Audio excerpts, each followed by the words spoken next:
Hello, good afternoon, good evening, and good morning, and welcome to another episode of the Robbos Gobcast podcast. Today we have it's only me and Mr. Friday today, I think, because Ryan is playing football and refereeing today, and we couldn't do anything much then later on because Mr. Friday wants to watch his crappy United team, and I think I'm taking my brother back to uni today as well. So we decided to do it this morning, and we've had a couple of days nearly to get over the loss. But before we get into the most depressing day, no, I'm joking. One of the worst games. No, it wasn't actually.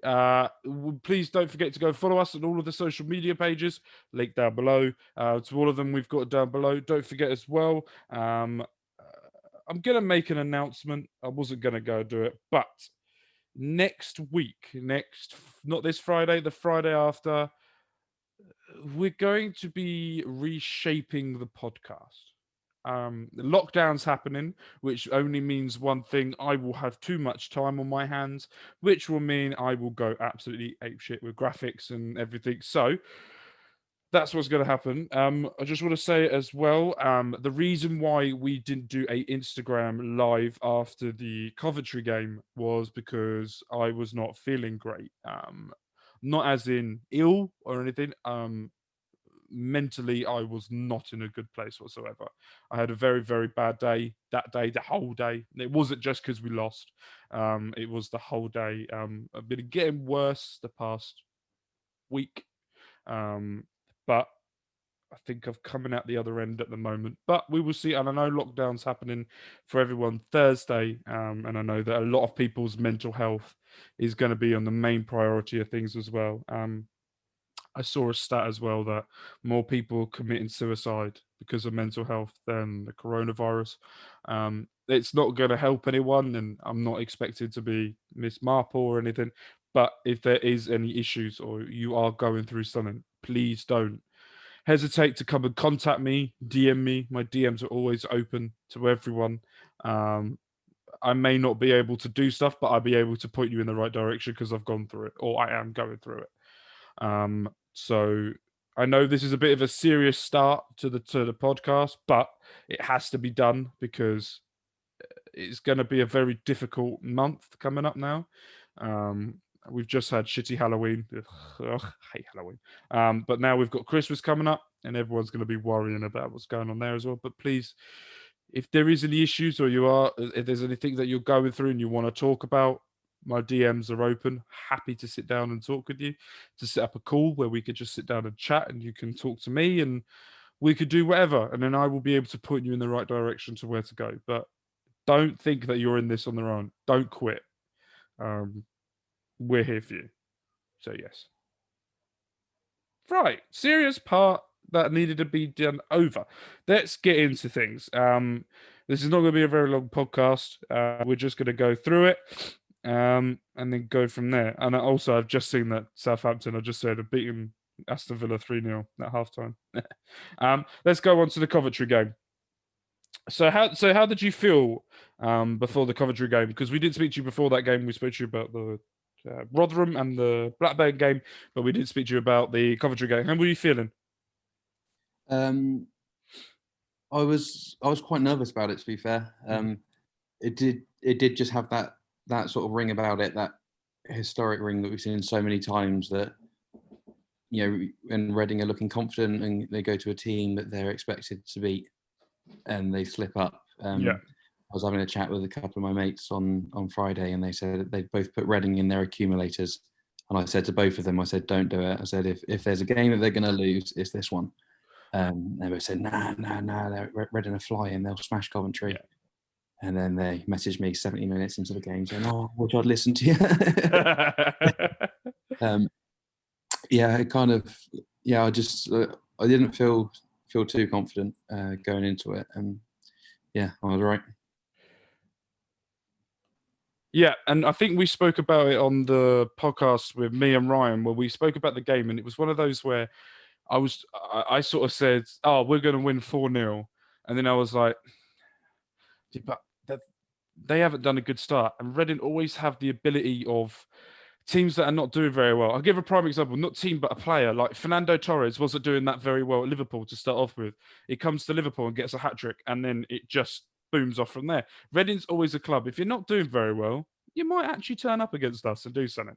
But I did say 2-0, but let's get into the starting 11 for that game. And we had a bit of a shock, I think, with some of them. It was Gabriel in goal, Estevez, Morrison Moore, Richards, Laurent, Reno, Semedo, Elise, Jao, and Aluko. I don't know whether you've seen Sky Sports, but I want to see if you guys can see it on my screen, right? They've put on my screen here Aluko and Jao up front. And Laurent, I was like, okay, that's how you do it. And then on the bench was McIntyre, Gibson, Southwood, Tetic, Bristow, Watson, Puskas. A bit of surprise was there's no Ejaria and no Mate as well, because there's no talk about him either picking up a knock or anything before the game. But when you saw that starting 11, how did you feel? Well, yeah, I knew. I'd heard that Ajaria and Mate had picked up injury in training. So yeah, I wasn't expecting either of them to start. So when I saw, to be fair, that's pretty much the the 11 that I thought he would go with, given the injury situation.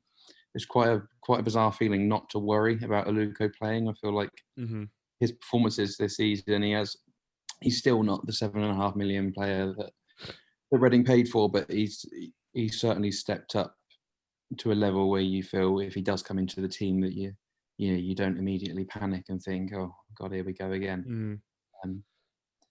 For me, yeah, Mate was a really big loss, and hopefully he's not out for too long. No, I think I saw after the game that Palvinic said that him and Ajaria should be good for Wednesday. Yeah, they've just picked up knocks. But then obviously Liam Moore now has picked up an injury which doesn't look too good. He's had to go for an MRI scan on his foot. So yeah, he was not pulling out of that tackle that second half, was he? He was having that ball, and you could see when he got onto his knees after that tackle, you were like, he don't stay down for long. For him to be down for that long, it's like that's not good. Let's go through the first half. So they got a 1-0 lead through Hamer, the Netherlands goal. I wouldn't say international, but he should have been sent off, I think, twice. He was booked, and then he did a bad through. Really lucky to say on the pitch. Great goal though, great finish, and just shows that in this league, in the Championship, if you switch off for a second against anyone, you will get punished. He had question marks over Raphael. Maybe could have done a little bit better. Yeah, but I think for all the times he's saved Reading, you can probably forgive him for the odd bad game here and there. But yeah, definitely he definitely should. I want to talk about that Jao chance in the first. Had in the first half that he didn't score that the keeper saved, I think was a lot harder to miss than the goal that he scored against Blackburn. It's like you had an extra goals against Blackburn. It's like I get it, you were a bit closer to the keeper and a bit further out, but he should have buried that, especially with the form that he's in. That's a chance that has to go in. You can't if you're serious about competing at the top level, at the top end of the league. Yeah, and those are the chances you have to take, and yeah, I'm sure Lucas Zhao knows that. Yeah, you'd have put your house on it, really, wouldn't you? Like you said, given the form that he's been in, you would have put money on him hitting the back of the net, but wasn't to be. And then he scored a goal that was a lot harder to score than it was for the chance of the first half, and it was a very good goal, very good finish, left-footed. Yeah. Is he left or right-footed? Is he left or right-footed? He's right-footed. He's got at the moment. He'd be signing for Wolves in January, I think. At this rate, Wolves do love a Portuguese striker. He'll be going there. But what a finish that was! Great finish. Yeah, that showed his ability. Yeah, he's been a real key player for Reading so far this season, and it's always the same discussion. But if they can keep him fit, obviously he'll. There's no reason why he can't score 20, 25 goals in a season if he plays a full season. But I think that's always been the sort of the doubt with him is his ability to stay fit. And then they took the lead, and then from their captain, who fully deserved, let's be honest. And then they scored one of those goals that you watch it, and I think when you watch it in the full time, you go, God, what a strike. What a great strike that was. And then you watch the replay and you go, one, why was Raphael trying to punch it? Two, why didn't he just try and grab that? And then at the same time you go, well, it's Raphael. He's saved what? He's kept 50 clean sheets, I think, or 30 something clean sheets since the time he's been here. Um, Unbelievable record for Reading, and he's had one of those nights, isn't he? I think It is a good record, but for me, that has to be saved. Yeah. You can't. There's no point pulling any punches. That was poor from Raphael. And again, I did think that at that stage, I don't think it's just Raphael's fault. The ball wasn't closed down. I did think that Reading looked really tired. Mhm. Maybe that's because of all the fixtures at the moment. It's obviously very intense. Those games are coming really thick and fast. They're basically playing every 2 or 3 days, which is incredibly difficult. So you could see Reading were a little bit leggy at that stage. So yeah, I mean the shot shouldn't have come in the first place, but when the shots do come in, it's down to your goalkeeper to do his job, and unfortunately, he didn't do his job there. I think the thing that I really pointed out from that game was we all look at Reading and we all look at the back four and the back two with Reno and Laurent, and then you watch the game against Coventry and it wasn't the same. It was tiredness. You could see that they were knackered and tired, and it wasn't going the way that they wanted it to go as well. At the same time, their passes weren't pulling off, as well. I think if you look at it as well with Elise, he did well. He did very well as well. I think the criticism as well on Aluko has been very harsh, especially this season. Anyway, I can go on the criticism of Aluko over the past 4 years he's been here, and I get that. 3 years he's been here, I completely understand it. But I thought he was one of the most. Him and maybe Elise were the only ones really trying to create something, and really trying. I think Aluko. I think regardless of what he does, unless we get to the playoff final and he scores a winner, I don't think he's ever gonna live fondly in the hearts and minds of Reading fans, and that's ultimately because he hasn't done what was expected of him. It's a shame. It's a very much. I think it's a massive shame. I think maybe personally. I think definitely personally for him that he hasn't lived up to it. But there's something that was there, and I don't think we'll ever understand the reasons why. What happened for him to drop off so much so quickly? Yeah, and I've always, I mean, I think I said this to you before. Yeah. I've sometimes speculated that maybe something went on outside of football. That I don't know what. Maybe it's something in his personal life, or so something definitely changed. Something went along the way, because he did fall down quite sensationally. And yeah, he has picked it up a little bit this season, and he looks like he could be a useful player, certainly like a useful squad player. But then you have to think about the price tag and still the amount of money that Reading are paying a week. He's on 30 plus grand a week. That's not. Yeah. Do you know what I mean? You're not getting value for money out of him. But obviously they tried to sell him before and they couldn't. They ended up doing some sort of dodgy deal with Beijing Arena, and he didn't get into the team there, or he was in sort of sporadically. So yeah, it's a difficult one. It is a really difficult one, but I think ultimately you can't forget the fact that he hasn't lived up to what was expected of him, and I'm sure he knows that himself as well. And then and I think we got to appreciate as well that not appreciate but put a shout out to George Puskas for not only being on the bench and not really coming off the bench the past few games either, just been stuck on there. But he come on, he changed the game, I think, a bit as well. He come on for Elise, maybe wasn't the best option to sub off, but at the same time, tiredness was probably a lot of thinking of tiredness and trying to rest players as well at the same time. It's not going to be, I think, with this stage of the season and how many games they're going to have to play now, it's it's not going to be popular with some of the subs that are going to have to make. But at the same time, he's got to think about when it gets to the 80 something minute and we're 3-1 down, it's about we might be able to get a point, but at the same time, we need to start making sure our players are 100%. Not you're not going to be 100% after 5 days away from game, but you're going to be in the top percent of being fit for the next game. But he come on, scored a goal. What do you think about his performance when he come on? Yeah, I thought he came on, and again, similarly that he did in was it the Watford game, and he used his body well, and yeah, he held up play, and yeah, obviously it was a good finish. The thing with Puskás, I don't know how you feel about it, but I cannot see him being here in January if he doesn't play, because I just think he's a young player. He's at one stage he was tipped to be sort of the next big thing across Europe.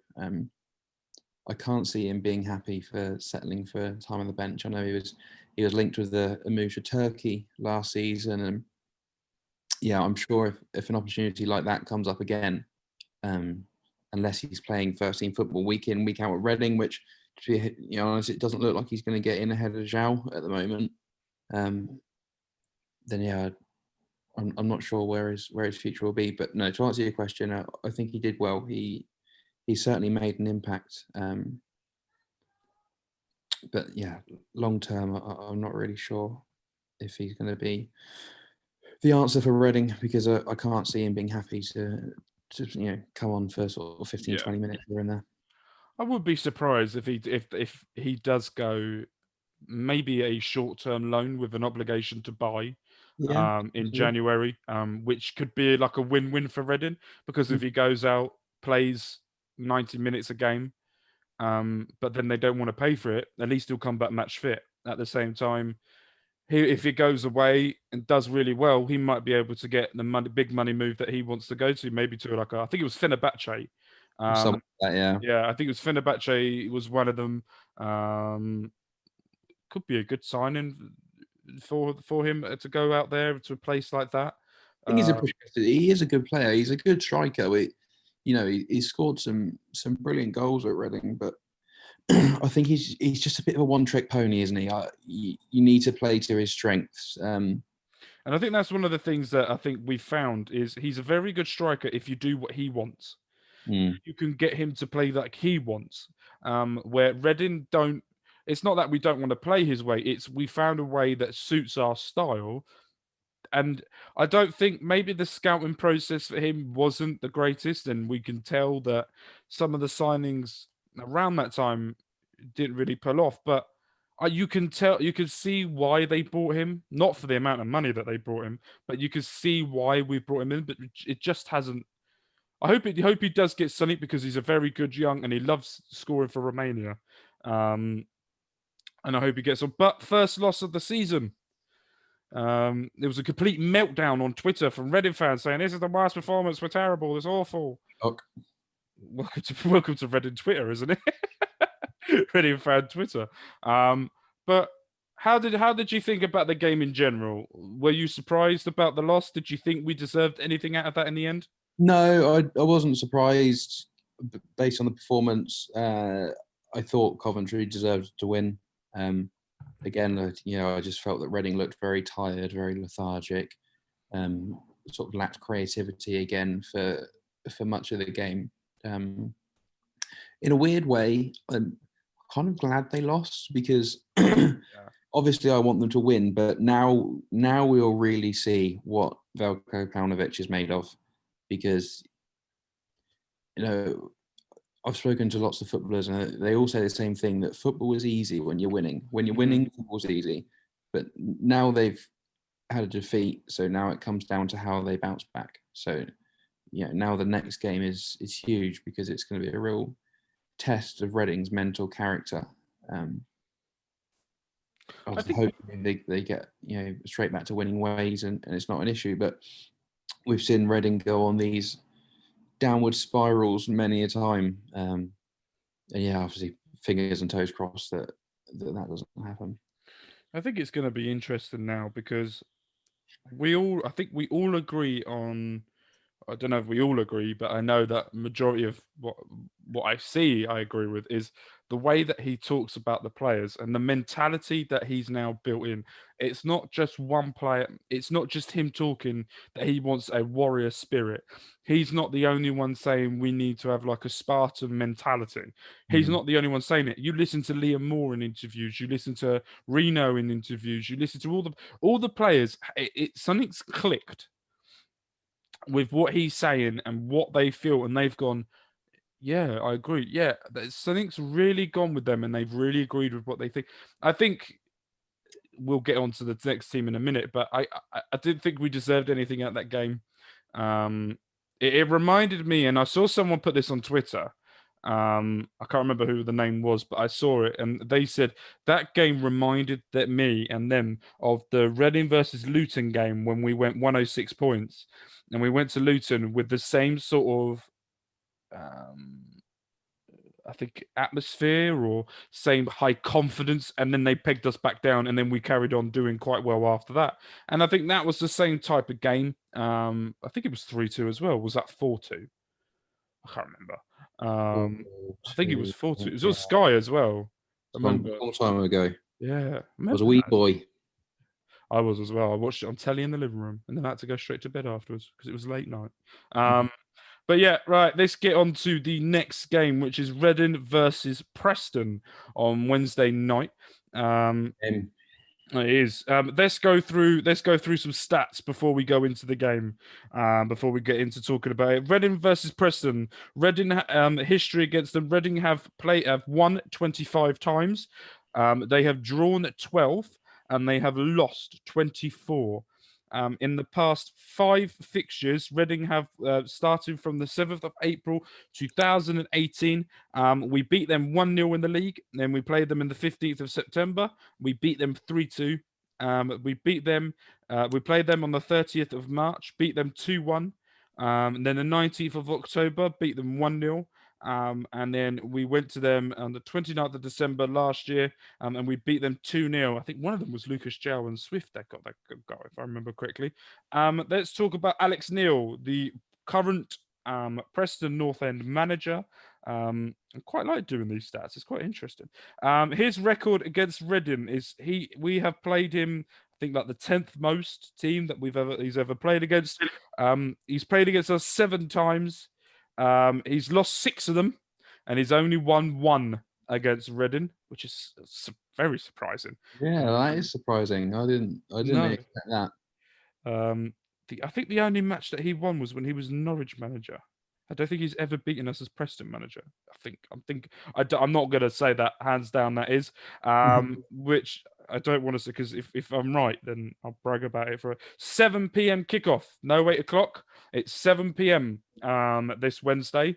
So let's have a look at Coventry's form. They just lost to Birmingham 2-1. The game before that, they lost to Millwall 2-0. They beat Huddersfield 2-1. They beat QPR 2-0. They lost to Cardiff the game before that 1-0, and then they played Brentford and they beat them 4-2. They are currently 16th in the league on 10 points, and they've played 9, won 3, drawn 1, lost 5 with a -1 goal difference. And then my daughter's just walked in. Hello. Thank you, darling. I'll do a podcast. Go downstairs, darling. Love you. Yeah, Dan, love you. Love you. Go out. Go to your sister. Go to your aunties. Love you. Yeah, I know. Right, love you. And by the way, this is not being edited out either. That you're going to have to enjoy me and my daughter for a second then. So Preston, we've become one of the bogey teams, shall we say. Their form is a bit up and down at the moment, 16th as well. Before we get into how we think the game's going to go, let's talk about team. Do you think Mate and Jao will get back in? Do you think one of them will get back in, one of them on the bench? How do you think the team selection is going to go? Well, they seem fairly positive that they would be fit for Wednesday. So hopefully, but then at the same time, with given how crazy things are at the moment, and they've obviously got a big game on Saturday as well against Stoke. Maybe they won't want to rush them. Hopefully, fingers crossed. Certainly Ejaria, because I've said this so many times now, but that midfield at the moment really lacks creativity. So yeah, hopefully Ajario can come in because he obviously can make that difference, as we've seen before. Yeah, and you could tell that we definitely missed Mate as well for his powerful run that he does. Even not to even have him to come off the bench, you could definitely tell there was a lack of. If you looked at our bench as well, it was very defensive. It Um, was. very, very defensive. And I think Tom McIntyre, do you think he'll start with Morrison? Do you think Gibson will start as a left-footed centre back? Well, Gibbs, what was the point in signing him? No, I don't know at the moment. Reading have got this, I don't know what it is, this sort of love affair with Everton where they sign players on loan that are no use whatsoever. From what I've been told, Lewis Gibson, isn't it? He's supposed to be a very good player, but he's not getting a look in at all at the moment. So, I mean, for me, hopefully, fingers crossed, it's McIntyre because at the end of the day, you want, McIntyre's he's a young player. He's got a lot of potential, and he's the sort of player that from a Reading fan point of view, that's who you want to see flourish, not Lewis Gibson. No disrespect to Lewis Gibson. I hope he, has a long and successful career. But yeah, for me, McIntyre, who's also left-footed, by the way, yeah, for 100%, it has to be McIntyre. That'd be quite good to see because at the end of the end of the season last year under Bowen, Morrison and McIntyre built up quite good. Didn't they? Got a good partnership between them. Yeah, they did look really good. It'd be good to see. I'd be interested to see that. And you did say about Stoke as well, and they're on a team on form at the moment as well. So that's going to be an interesting game, which is a 12:30 kickoff on Saturday as well. But we will talk about that later in the next podcast on the Friday one. But we will go through that. So we think this team is going to come in. Luca might drop out for Mate. Who's the other one? And then we've got Elise in there as well. Semedo will probably drop out as well. I think / hope so. Yeah.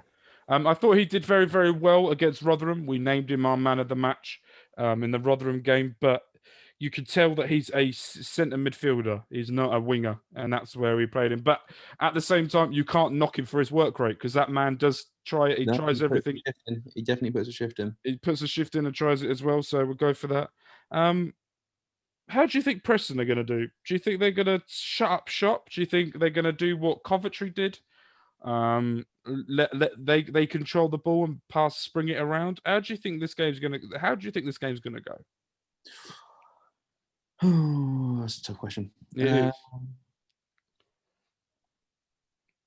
Because I've been trying to work. I think Reading, from what I've seen so far this season, Reading are most effective when they're on the counter.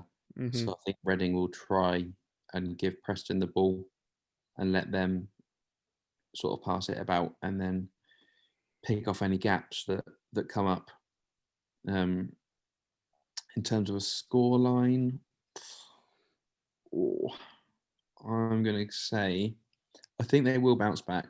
I think it's going to be 2-1 to Reading.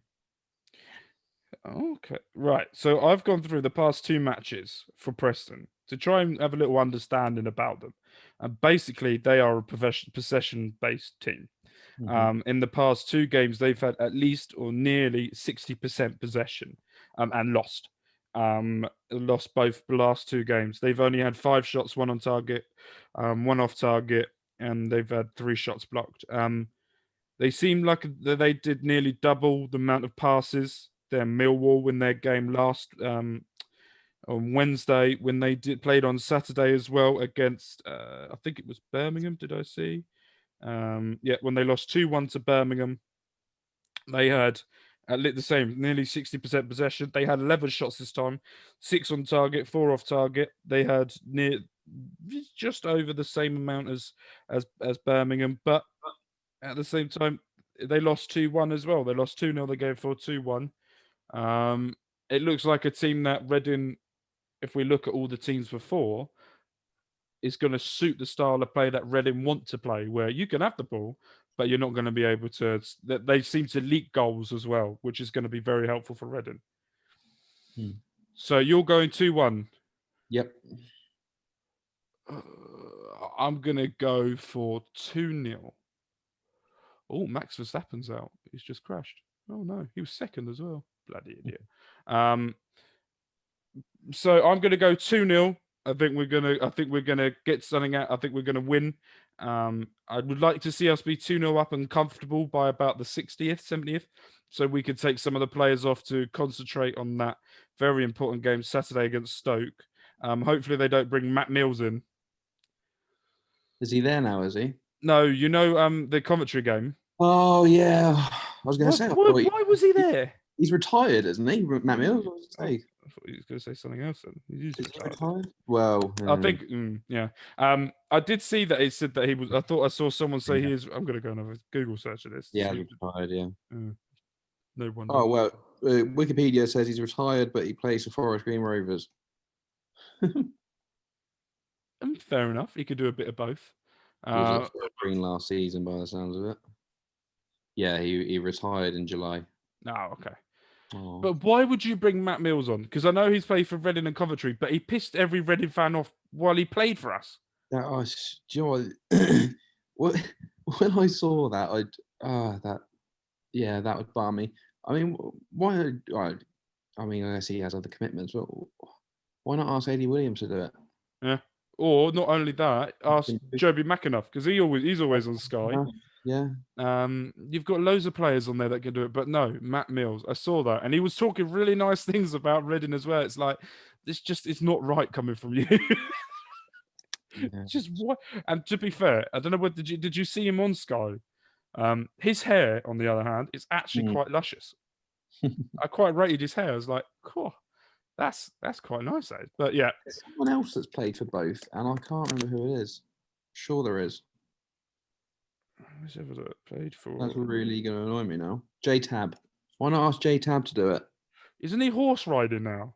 Isn't he a jockey? I think so. He literally plays like every sport going. He played rugby at one point, didn't he? Yeah, when he finished with football, he went and did some rugby. And yeah, I think you are right. He definitely was doing something to do with horse riding. I'm gonna find that now. He is. Yeah, he is, isn't he? Yeah. It's crazy. I mean, he's got the build height for it. Fair. Fair play to him. Good player, Tabby. On his day, it was brilliant. We put him in our most underrated players just by the workhorse attitude that he had. He was a non-stop runner. He was an excellent player for us, and I've just seen here an article with him talking about his horse riding. It's just amazing, absolutely amazing. Right, so lockdown's coming up this Thursday. We are doing 4 videos this week for you guys. We're doing the normal on the Monday with this one, where we'll talk about the Reading game, and coming up to the Preston game, we will be doing a normal one on. We might do 3 actually this week, but we're going to do a general one where we're going to talk about the Premier League action that's happened over the weekend. We're going to talk about how much Arsenal smashed Man United. I see what you would do there. Well done. Have you read up today? You're all right, then. I'm gonna ask you this: score prediction for today or yesterday for you guys listening. 8-2. No, I'm joking. To Arsenal. No, I'm actually feeling quietly confident. I'm going to say 3-1 Man United today. Okay. I'm going to go for 2-1 Arsenal. Did you see him in midweek? I did. And I also saw United midweek, and that's why I'm going, because United are the most inconsistent team I've come across. So you had an excellent game against Leipzig, and I watched that, and I predicted before the Leipzig game, and I will hold my hands up and say this: I predicted Leipzig to win 2-1, and then I started watching the game. I was like, Leipzig look like they're going to do this, and then Rashford comes on. Everyone called that when the groups first came out. Everyone said, "Oh, that's United out of the Champions League. They're in the group of death." I mean, PSG and Leipzig are 2 of the most overrated teams in European football. I don't think Leipzig are. I think they had a really off day, because I've seen them before, and they are a very, very good. I mean, PSG, on the other hand, are very overrated. But that defence, I mean, thank God that Man United didn't splash out 60, 70 million on that Upamecano. I mean, Rashford absolutely schooled him every single Yeah. time. Rashford was scary. That's the first time I've looked at Rashford and I've gone, oh, okay. I think all. Do you know what? I've actually think for once Rashford is actually what's going off the pitch is actually helping him on the pitch, Mm. and he's sort of he's not like a teenager where he can go and do whatever he wants. He's now got a purpose that is actually helping him, and you can see that his mentality and everything about him is just. I'm absolutely in love with Rashford at the moment. I think he's absolutely superb. People Um, still people still criticize him as well, and it's just I just can't understand it. no, He's a world class footballer. He's he's obviously a great person, brilliant human being. yeah. And he's scoring Champions League hat tricks. So And that's his very first hat trick ever in a United shirt, yeah, it is. which is very surprising. I thought he had one And before. the last person to Was come Ole off Gunnar Solskjaer, for a wasn't it? hat trick was Ole Gunnar Solskjaer. There you go. I saw that. But I think it'd be an interesting game. It's gonna be a good game to watch. But I'm definitely gonna get your reaction after the game and tell everyone about it on Wednesday. But we're gonna be doing that on Thursday. We will be releasing the podcast talking about the Blackburn, no, who we're playing? Preston. We just fucking talked about them. Preston game, and then we will be doing a build up to the Stoke game, the big game coming up. So we will be doing that as well. So make sure everyone is around and listening. And lockdown's coming up, so we might be able to pump some more videos out for everyone. Just have a bit of a laugh for the joke. We might just mainly do it on YouTube, just so that we could get stuff out for you guys. So when you guys are bored in lockdown, we could give you some type of entertainment, and something to keep you guys happy. So we'll see how it all goes and see what I can do for you guys, and then we'll go from there. But thank you ever so much, Courtney, for coming on, and hopefully we get to see you next week Nice one. Thank you very much. once we smash Stoke. Bye. See ya.